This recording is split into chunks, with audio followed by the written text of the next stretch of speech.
Hello, dear students. Welcome to our YouTube channel Vision 247 and Application. Okay, तर विद्यार्थी मित्रांनो, तुमच्यासाठी एक मी महत्त्वाची सूचना घेऊन आलेला आहे. Central counselling of research in Ayurvedic science ह्याच्या पोस्ट निघालेल्या आहेत रिसर्च असिस्टंटच्या. तर याच्यासाठी इलिजिबल कॅन्डिडेट्स कोणते आहेत? तर असे कॅन्डिडेट्स ज्यांनी पीजी केलेलं आहे. PG in what? Chemistry. PG in medical science. PG in what? Botany. बॉटनीच्या देखील याच्यामध्ये पोस्ट निघालेल्या आहेत. याच्यामध्ये बॉटनीच्या देखील काही पोस्ट आहेत. चला तर मग बघूया कशा कशाच्या पोस्ट आहेत आणि किती किती पोस्ट आहेत, त्यानंतर सिलेबस काय राहील, एक्झाम पॅटर्न काय राहील, ह्या सर्व गोष्टींचा अभ्यास किंवा मग ह्या सर्व गोष्टी आज आपण आजच्या व्हिडिओमध्ये बघणार आहे. चला तर मग सुरू करूया. तर बघा, वॅकन्सी तुमच्या समोर आहे. तर याच्यामध्ये तुम्ही बघू शकता स्टार्टिंग डेट कधी स्टार्ट होणार आहे ऍप्लिकेशनची. तर स्टार्टिंग डेट आहे, किती आहे स्टार्टिंग डेट? तर ती आहे 1 ऑगस्ट. 1 ऑगस्ट. ओके, 1 ऑगस्ट पासून स्टार्ट होणार आहे आणि 31 ऑगस्ट लास्ट डेट आहे अप्लिकेशन फॉर्म भरण्याची. ओके, देन त्याच्यानंतर त्याच्यामध्ये जर काही चेंजेस करायचे असतील तुम्हाला तर ते विंडो ओपन होणार आहे 3 सप्टेंबरला आणि तीच विंडो क्लोज होणार आहे करेक्शनवाली 5 सप्टेंबरला.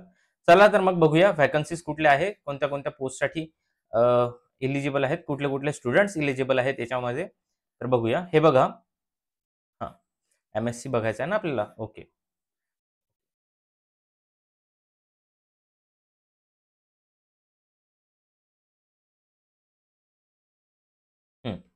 बघा तुम्ही, काय रिसर्च असिस्टंटची पोस्ट आहे केमिस्ट्रीची. याच्यासाठी तुम्हाला काय पाहिजे? Post graduate degree in what? Chemistry, किंवा मग M.Pharm, किंवा मग MSc in what? Medicinal plant with specialisation in pharmaceutical analysis. तर post graduate PG in what? Chemistry. Chemistry आणि कशात?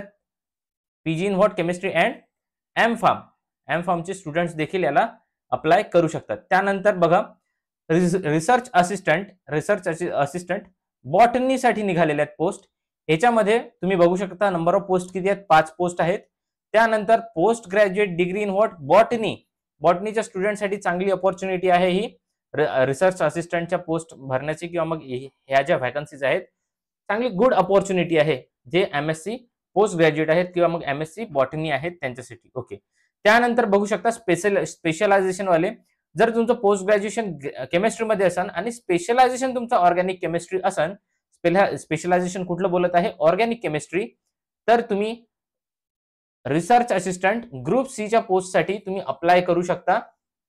त्यानंतर पोस्ट ग्रॅज्युएट इन बॉटनी, जसं की याच्या वरच्या पोस्टमध्ये होतं सेम तोच क्रायटेरिया आहे असिस्टंट रिसर्च असिस्टंटच्या पोस्टसाठी. ओके, चला तर मग पुढे वळूया, पुढे बघूया. हा, स्टेनोग्राफरच्या देखील पोस्ट निघालेल्या आहेत याच्यामध्ये. स्टेनोग्राफर इथेच आहे. ओके, तर बघा, स्टेनोग्राफरच्या पोस्ट निघालेल्या आहेत. 10 पोस्ट आहेत टोटल. कंप्लीट पोस्ट किती आहेत? 10. स्टेनोग्राफर ग्रेड 1 ग्रुप सी च्या पोस्ट आहेत. मॅट्रिक पाहिजे याच्यासाठी किंवा मग इक्विव्हॅलंट त्याच्यात. त्याच्यानंतर ॲबिलिटी टू राईट, म्हणजेच की किती वर्ड पर मिनिट पाहिजे? 120 वर्ड पर मिनिट. त्यानंतर 3 years experience in as stenographer. त्याच्यामध्ये काय पाहिजे तुम्हाला? 3 वर्षाचा अनुभव पाहिजे as a stenographer in government किंवा मग सेमी गव्हर्नमेंट पब्लिक अंडरटेकिंग्समध्ये. ओके, त्यानंतर नेक्स्ट बघूया. नेक्स्ट सिलेबस काय राहील किंवा मग एक्झाम पॅटर्न काय राहील, इंटेक कसं केला जाईल, कसे घेतले जातील बघूया. खाली खाली आहे दिलेलं सर्व.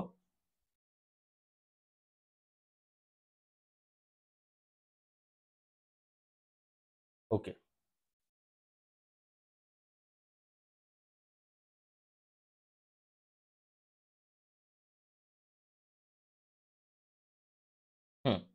बघा, रिसर्च ऑफिसरच्या पोस्टसाठी आहे. रिसर्च ऑफिसर, त्याच्यानंतर BAMS वगैरे लागते, हे आपल्याला काही कामच नाही आहे.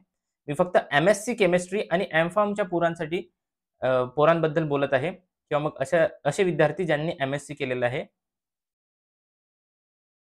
ओके, हां, बघा, रिसर्च असिस्टंटची पोस्ट आहे केमिस्ट्रीची. क्वेश्चन्स कशाचे, पहिले सब्जेक्टिव्ह नॉलेज वरती क्वेश्चन्स येतील आणि पीजी इन केमिस्ट्री, एमफॉर्म वगैरे हे मेडिसिनल प्लांट वाले स्टुडंट जे आहेत, असे स्टुडंट ज्यांचे हे एवढ्या डिग्री आहेत त्यांच्याकडे याच्यामधली एक जरी डिग्री आहे ती अप्लाय करू शकतात. तर सब्जेक्टिव्ह मार्क्स किती आहेत, तर सर 70 मार्क्स आहेत. त्यानंतर रिसर्च मेथोडॉलॉजीचं तुम्हाला काही ना काही नॉलेज असायला पाहिजे.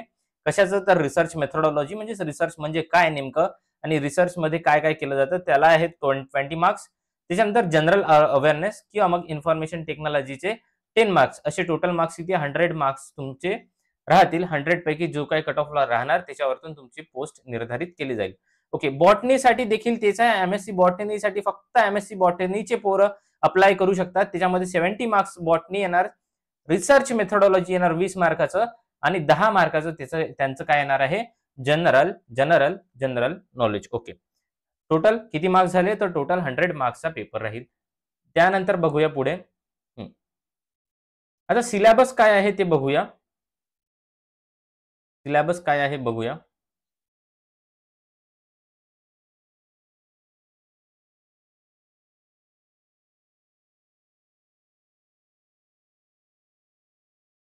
फी पेमेंट बघू शकता तुम्ही. जर ओबीसी जर असेल अनरिझर्व्ड, ओबीसी जर असेल, ओबीसी कॅन्डिडेट अनरिझर्व्ड अँड ओबीसी म्हणजे ओपन अँड ओबीसी, त्यांना 1000 रुपीज फीज आहे.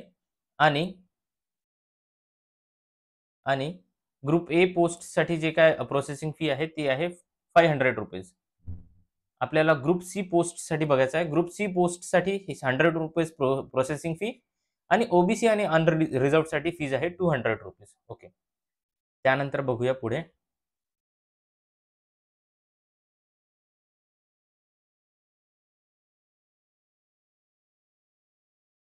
सिलेबस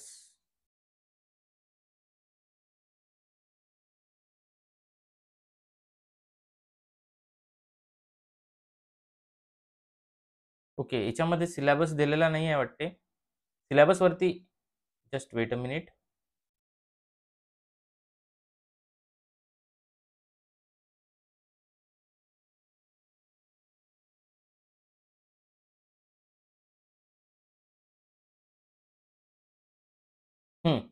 बघा सिलेबस काय राहणार आहे तुमचा. सिलेबस काय राहणार आहे तुमचा, कशासाठी, रिसर्च असिस्टंट किंवा मग असिस्टंट रिसर्च ऑफिसरसाठी. तर ऑल सब्जेक्ट्स इन एमफॉर्मचे जे काय सर्व सर्व सब्जेक्ट्स राहतील ते. त्यानंतर रिसर्च मेथोडॉलॉजी आणि जनरल नॉलेज. तसंच आपल्याला रिसर्च असिस्टंटचं बघायचं आहे. रिसर्च असिस्टंटसाठी तेच राहणार आहे. कन्सर्न सब्जेक्टचं नॉलेज म्हणजे टोटल एमएससीचा जो काय सिलेबस राहणार तो, आणि काय राहणार आहे, research methodology and general awareness. तर काही या प्रकारे तुमचा पेपर राहील, पेपरचा पॅटर्न राहील. आणि हा जो सिलेबस आहे हा पूर्णच्या पूर्ण सिलेबस आणि याच्यावरती टेस्ट सिरीज हे तुम्हाला आपल्या अप्लिकेशन वरतीच मिळून जाईल आणि काही फ्री लेक्चर्स देखील मिळतील. तर जर तुम्ही नवीन असाल, आतापर्यंत चॅनलला सबस्क्राईब नसेल केलेलं, तर असेच नवीन नवीन अपडेट्स आले की आपल्या चॅनलवरती अपडेट केले जातात. म्हणजेच की असेच नवीन नवीन पोस्ट निघाल्या एमएससी केमिस्ट्रीच्या रिलेटेड, तर ते आपल्या चॅनलवरती अपलोड केले जातात. जर तुम्ही नवीन असाल तर चॅनलला सबस्क्राईब करा, नक्कीच सबस्क्राईब करा आणि बेल आयकनला क्लिक करा, जेणेकरून तुम्हाला माहिती होईल की कुठला अपडेट कधी आलेला आहे. थँक्यू.